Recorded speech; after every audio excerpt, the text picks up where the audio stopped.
The sun hung low over the prairie, casting long shadows across the cemetery where weathered headstones stood like silent witnesses to generations past.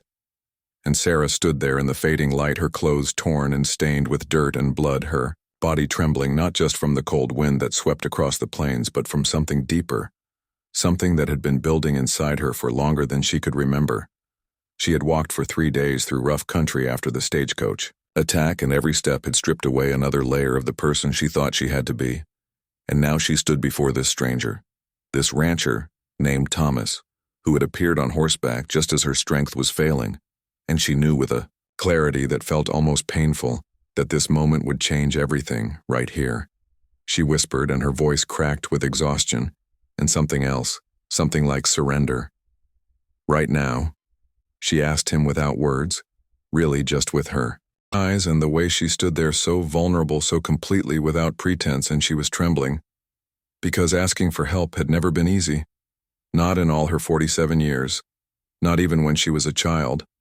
Thomas sat astride his horse and looked at her with eyes that had seen their share of hardship and prairie storms and injured creatures, and he understood somehow what she was really asking, and the rancher nodded slowly, deliberately, as if making a promise that went beyond mere words.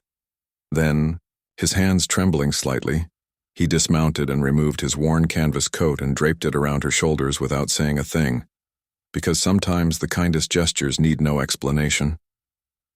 They walked together through the tall grass toward his ranch house that sat against the horizon like a sturdy promise, and neither of them spoke much because words seemed too small for what was passing between them. And Sarah thought about all the years she had spent in Philadelphia pretending to have everything together, pretending that her marriage was fine, that her grown children weren't strangers, that her life had meaning beyond the social obligations she fulfilled with such practiced grace. The ranch house was simple and weathered, with a wide porch and smoke rising from the chimney, and when they reached it, Thomas helped her up the steps with a gentle hand at her elbow, and she felt tears start to come. Not from pain, though her body ached in a dozen places, but from the simple, unexpected kindness of being helped. Inside the house was warm and smelled of wood smoke and coffee and something baking, and a woman appeared from the kitchen wiping her hands on her apron, and her name was Margaret, and she took one look at Sarah and said, "Oh, my dear." And those 3 words held more compassion than Sarah had heard in years. Margaret ran a bath and helped Sarah into the big copper tub in the room off the kitchen, and as the warm water enveloped her, Sarah finally let herself really cry in a way she hadn't since she was young, and Margaret sat on a stool beside the tub and didn't try to fix anything or ask intrusive questions. She just sat there being present and occasionally adding more hot water. Later, when Sarah was clean and dressed in one of Margaret's nightgowns, which was too big but soft from years of washing, she sat at the kitchen table, and Margaret placed soup in front of her, and bread still warm from the oven, and Sarah ate slowly, tasting food in a way she hadn't tasted anything in months or maybe years. Thomas came in from tending the horses, and he sat down across from her and poured coffee for all of them, and he said, "You're safe here." And Sarah nodded because she believed him not because of anything he had promised, but because of the way he and Margaret moved around each other with a comfort born of 30 years together, and because of the way they made space for her without making her feel like an intrusion.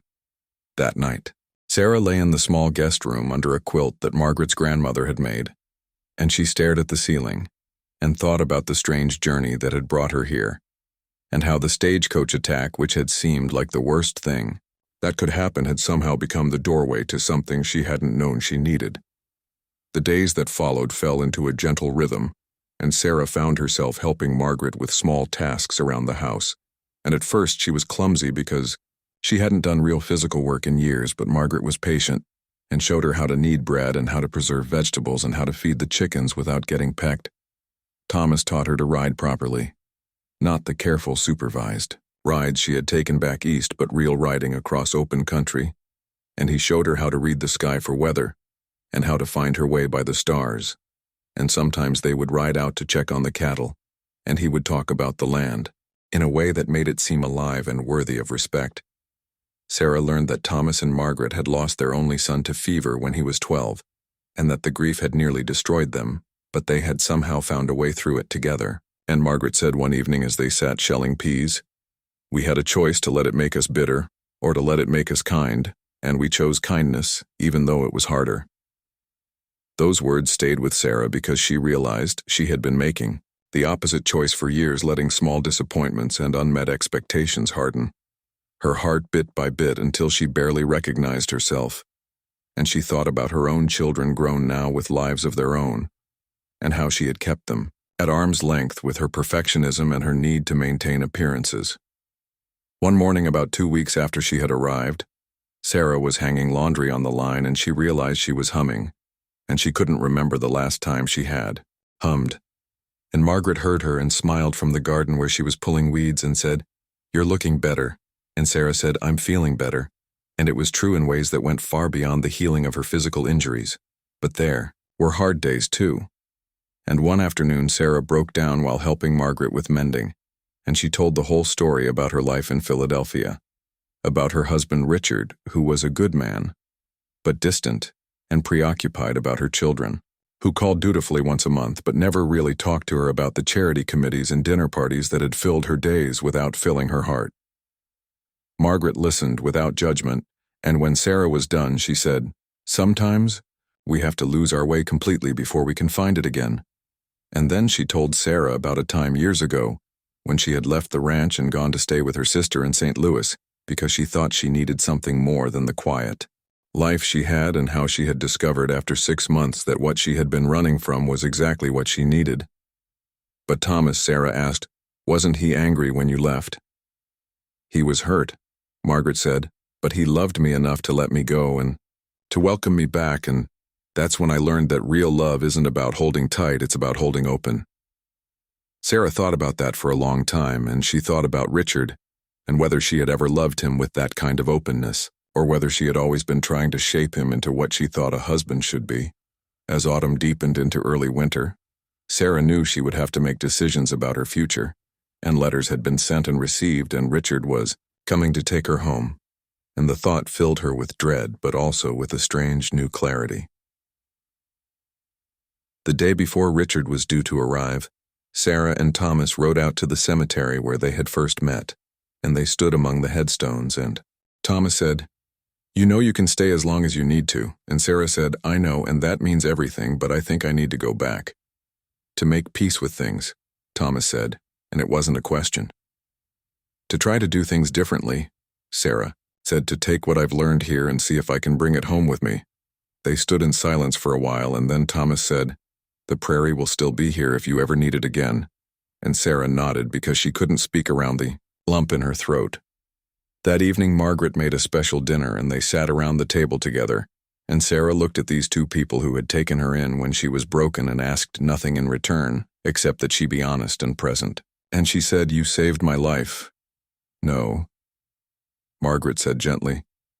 "We just gave you a safe place to save yourself." When Richard arrived the next day in a hired wagon, he looked older than Sarah remembered and worried. And when he saw her, he rushed forward and took her hands and said, "Sarah, thank God you're all right, I was so frightened." And his voice broke, and Sarah realized with a start that he had been genuinely afraid of losing her. She introduced him to Thomas and Margaret and watched as Richard shook their hands and thanked them with real gratitude. And she saw him through new eyes, this man she had married 28 years ago, and she wondered if maybe they had both lost their way together and whether they might find it again. Before they left, Sarah embraced Margaret for a long time, and Margaret whispered, "Remember kindness?" and Sarah whispered back, "Always." Thomas helped Richard load Sarah's things into the wagon, and then he took Sarah's hand briefly and said, "You're stronger than you know."